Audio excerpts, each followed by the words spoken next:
सरकार के लाभार्थी तो नहीं है। आप अपनी शिक्षा आदि पूरी करके या तो सरकारी नौकरी की तैयारी कर रहे हैं या फिर ऐसे युवकों को हम सरकार की ओर से कोई योजना बना करके और उनको एक लाभ पहुंचा सकें, इस प्रकार के वर्ग से आज मैं बात कर रहा हूं।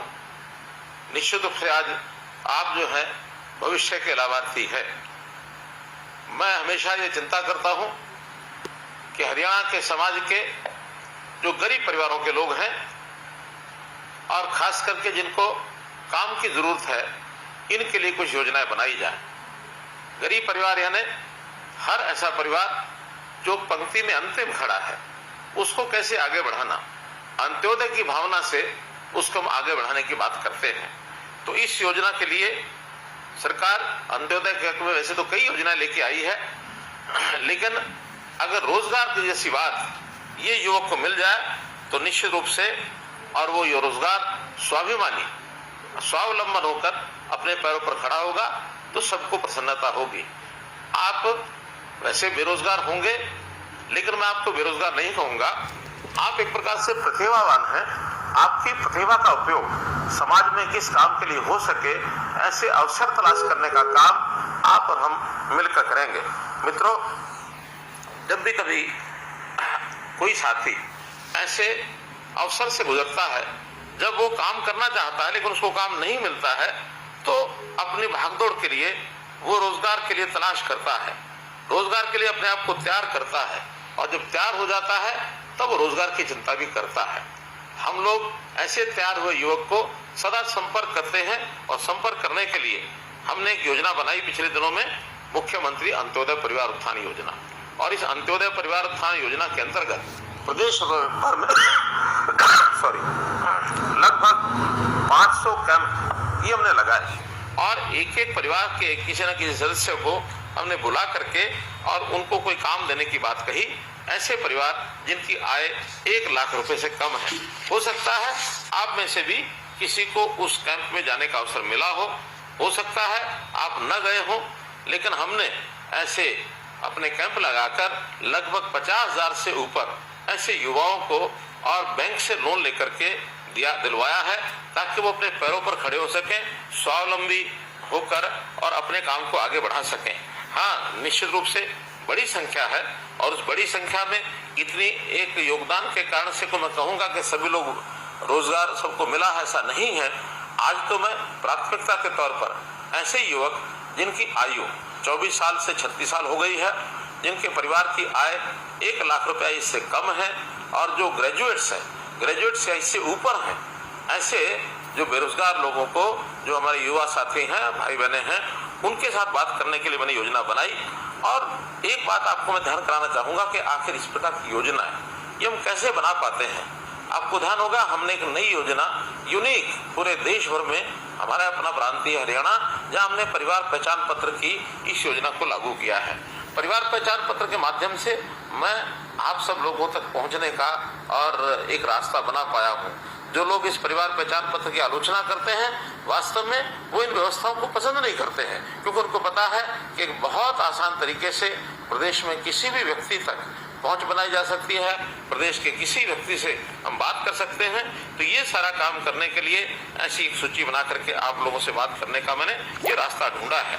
आप लोग पढ़ाई करते हैं, पढ़ाई करने के बाद सरकारी नौकरी की तलाश आपको रहती है।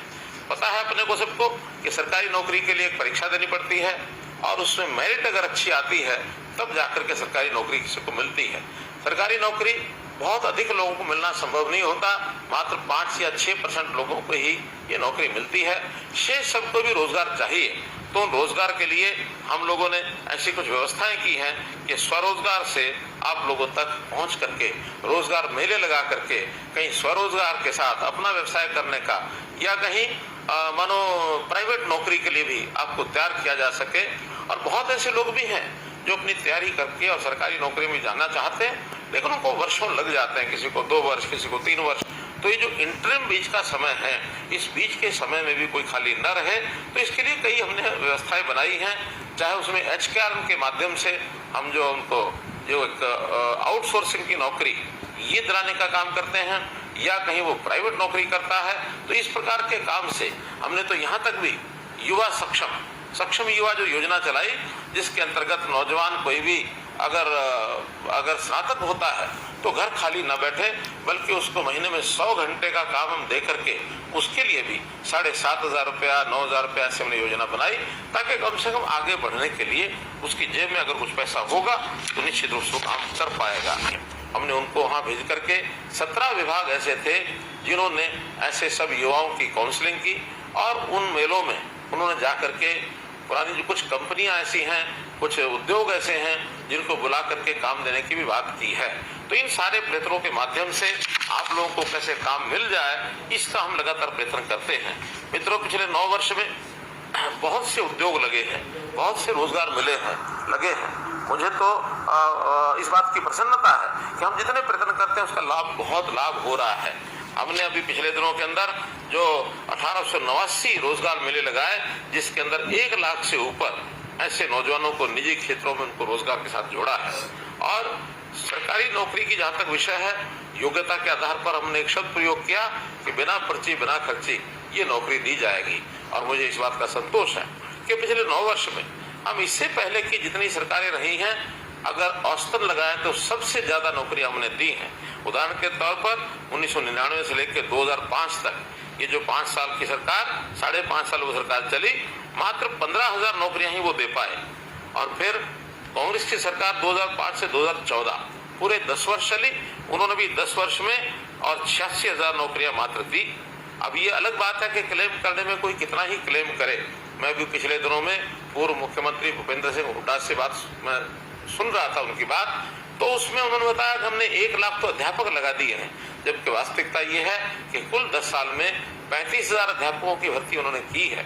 मैं कभी ना कभी उनके आमने सामने बैठ करके भी इस बात का और खुलासा करने वाला हूं कि उन्होंने कितनी नौकरियां दी, और उन नौकरियों में उन्होंने नौकरियां लगाने का प्रयत्न किया होगा, लेकिन वो प्रयत्न करने के साथ उनके एक सिस्टम में कितनी खराबी थी कि उसमें बहुत सी नौकरियां तो बलि चढ़ गई, कोर्ट्स ने जिनको रद्द कर दिया। तो ऐसी रद्द हुई नौकरियां वो भी उनको देखनी होंगी। और जो उन्होंने आउटसोर्सिंग से लगा करके गेस्ट टीचर लगाए थे, आखिर उस गेस्ट टीचर्स को भी नौकरियां नहीं दे पाए। हमने आने के बाद उनको नौकरी भी दी, और नौकरी में उनको अंतिम समय तक वो रिटायर ना हो, ताकि उनको रोजगार उनके रिटायरमेंट एज तक मिला रहे। ये काम भी हमने आने के बाद किया।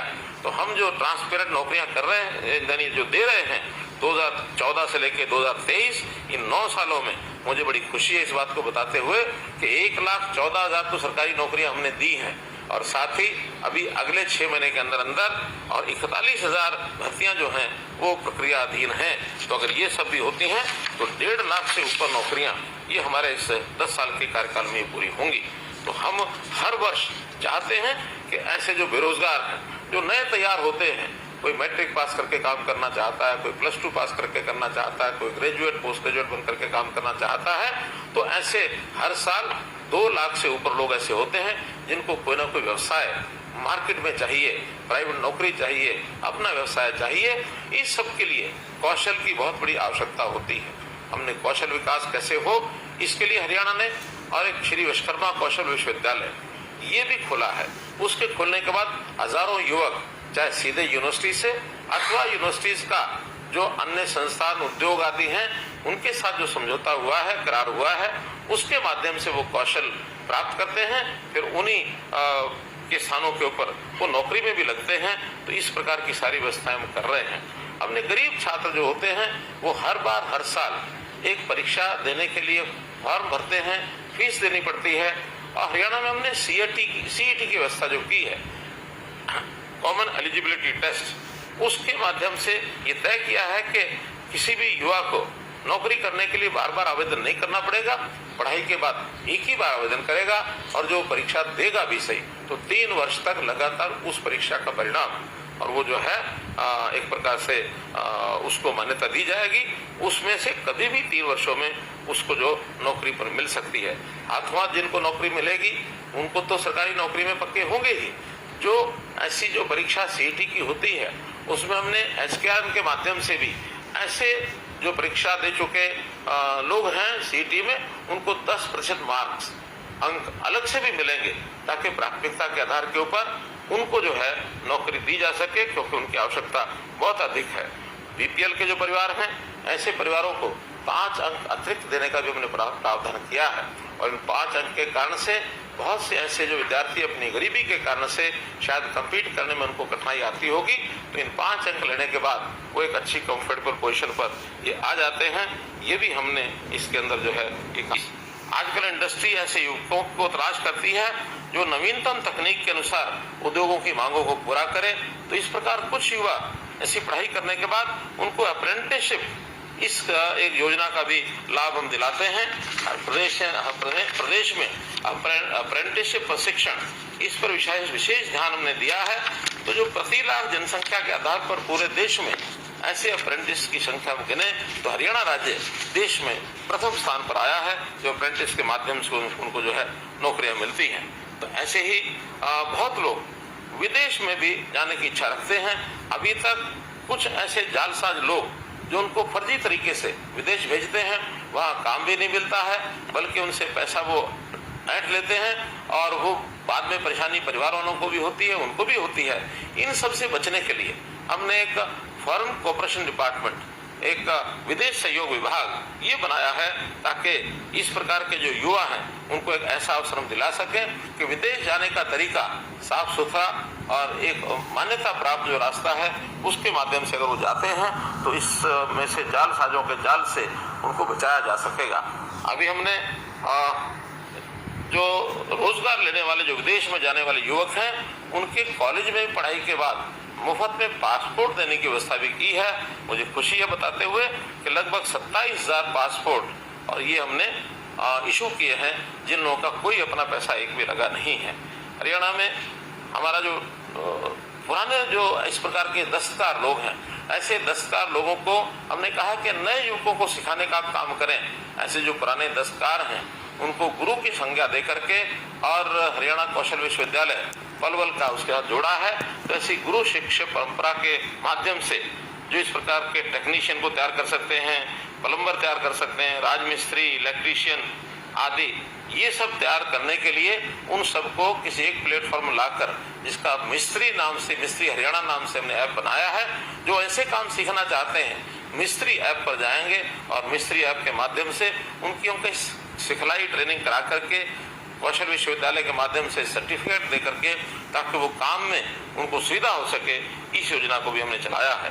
जो देश में एक नई राष्ट्रीय शिक्षा नीति ये लागू हुई है, इसमें भी शिक्षा इस प्रकार से दी जाए जो रोजगार परक हो, ताकि उसके माध्यम से हम शिक्षा के माध्यम से रोजगार को प्राप्त कर सके, ताकि कोई भी युवा बेरोजगार न रहे।